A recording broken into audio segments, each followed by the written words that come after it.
Allohning toatida ulg'aygan yigitlar haqida misollar. Umar ibn Xattob roziyallohu anhu mashhur qissa. Kunlarning birida xalifa bo'lib turgan davrda ko'chada ketayotsa, ko'chada o'ynayotgan bir to'p yosh bolalar Umar ibn Xattobni ko'rib turqirab qochib ketishdi.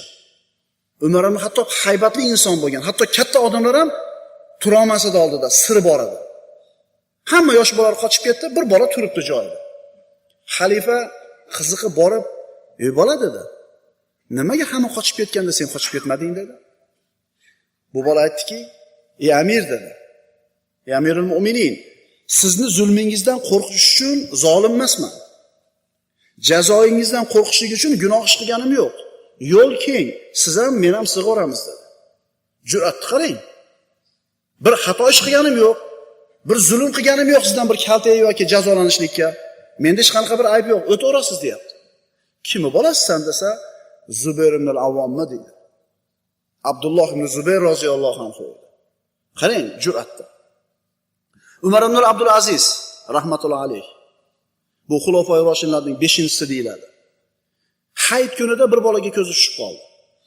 Hali bolaning ustida yamog'i bor kiyim bor edi. 3-4 ta yamog'i bor edi kiyimida. Hayit kunida.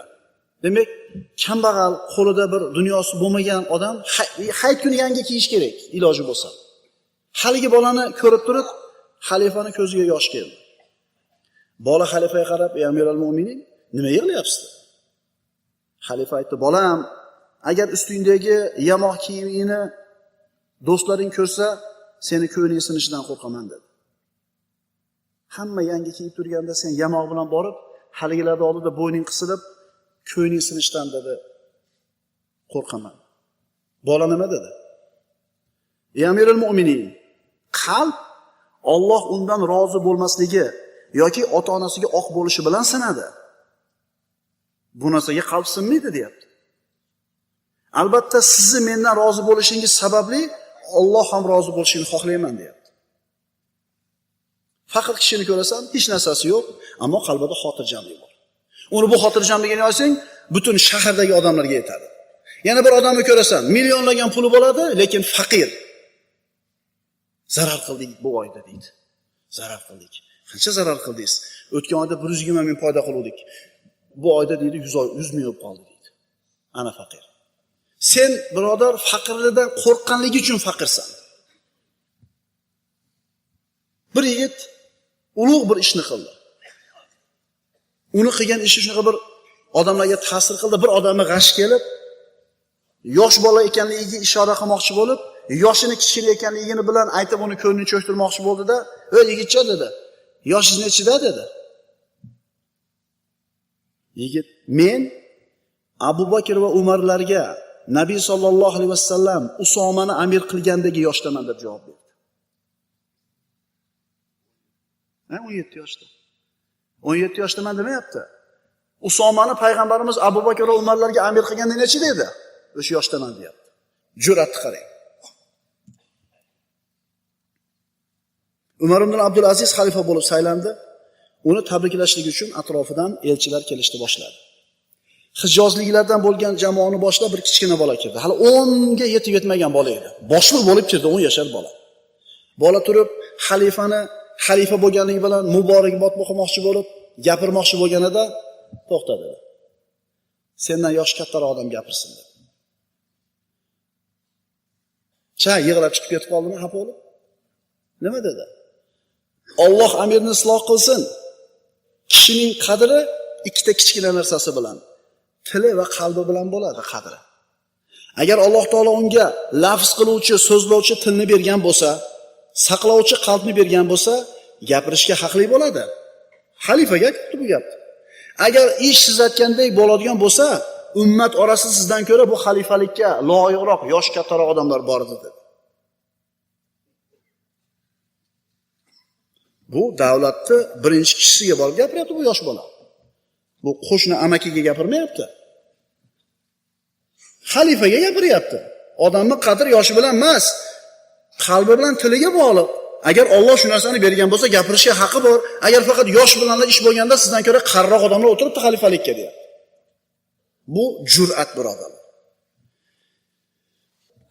Xalifa Abdul Malik ibn Marvon yana boshqa rivoyatlarda Hishom ibn Abdul Malik ham deyiladi. Huzurga bir jamoa odamlar kirishdi. Ularning orasida bir yosh bola ham bor edi. Haligi yosh bolani ko'rib, xalifaning jahli chiqdi. Eshik tagida turadigan kishiga qarab turib, "Ey falonchi" dedi. "Meni oldimga xohlagan yosh bola kirib kelaveradimi?" dedi. Shunda haligi bola o'rnidan turib aytdi. "Ey amir" dedi. "Men sizni huzuringizga kirishim bilan sizni qadringiz tushib qolmaydi. Men uchun bu narsa sharaf.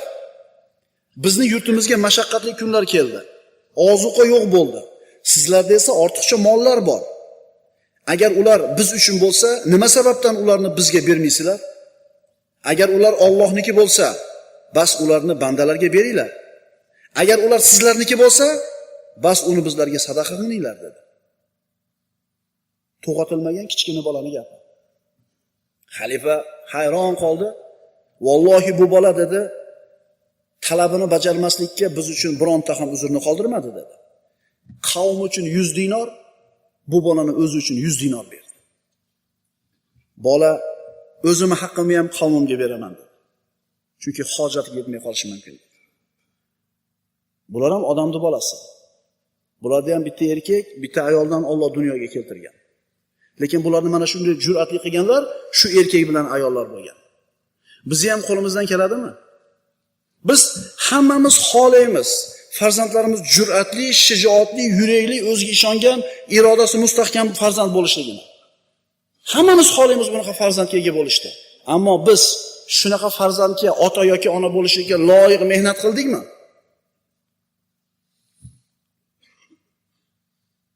Bolani ruhiyatini uydagilar yo ko'taradi yo tushiradi. Bak, nariyoqqa bor, boshim ortma. Bir enangga bor, otangga bor, akangga bor. Otalar sizlarchi mana bu derazaga o'xshaysizlar. Shunday kelib dunyoni ko'rmoqchi bo'lyapti. Siz shuni ochib bersangiz, o'zingizni qalbingizni ochib bersangiz, dunyoda siz orqali taniydi. Siz to'g'ri degan narsani to'g'ri deb ulg'ayadi. Siz noto'g'ri degan narsani noto'g'ri deb sizni o'lchovingiz bilan ulg'ayadi. Agar yopib qo'ysangiz, boshqa derazalar ochiq.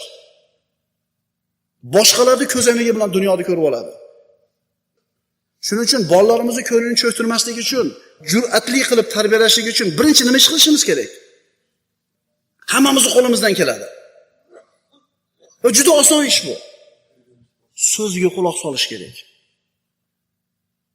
Eslang, qachon siz o'sha 3 yashar, 4 yashar bolangizga o'tirib, xuddi katta odam bilan gaplashgan qilib 5 minut gaplashgansiz. Masxara qilmasdan, tevada turmasdan, xuddi o'zingiz bilan tengdek qachon muomala qilgansiz bolangiz bilan? Bugunga olib ketadigan narsalar farzandni jur'atli qilib tarbiya qilishlikdagi eng oson birinchi ish nima bu? Katta odam bilan gaplashganda o'tirib gaplashinglar. Unda televizorda kim ko'radi?